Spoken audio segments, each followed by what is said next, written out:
Hey guys, Matt here with Nonfiction Geek with a review of Rogue Leaders, the story of LucasArts.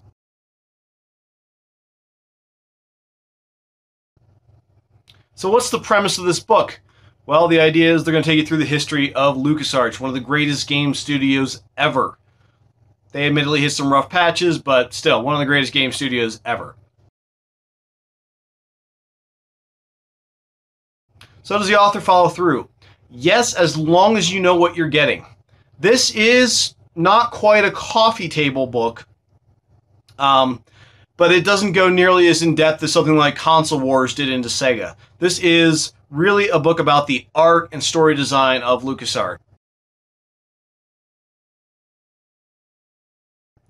Alright, so who's this book for? This is for anyone who's interested in video game art, and I've got the book right here, and I will show you that, you can see here. This is a very colorful, very interesting book. You can see here, all kinds of concept art, original letters. So this is really a great book for anyone who's interested in the design side. Okay, or if you just fell in love with LucasArts when you were a kid, this is going to bring back plenty of nostalgia for you.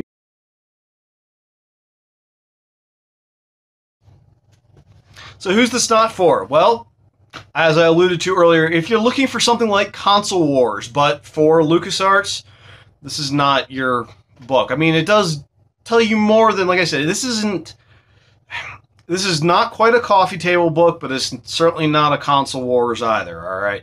So it's very focused on the art side of things. It does talk about the development of the Scum engine and how they used that. It does talk about the changes the company went through as it matured. However, it is ultimately an art book. So if that's not what you're looking for, this is probably still your best resource for the story of LucasArts, just because I don't know of any other books that were published about it. But if you don't know that you're getting an art book, or you don't want an art book, this book is not for you. Additional commentary. Well, I guess I can always complain that there wasn't enough in this book. I really liked the novel type books, so I'm probably not going to pick this one up. This is different from Console Wars, it's different from Replay, different from All Your Base Belong to Us. It is really a book aimed at people who care about the art.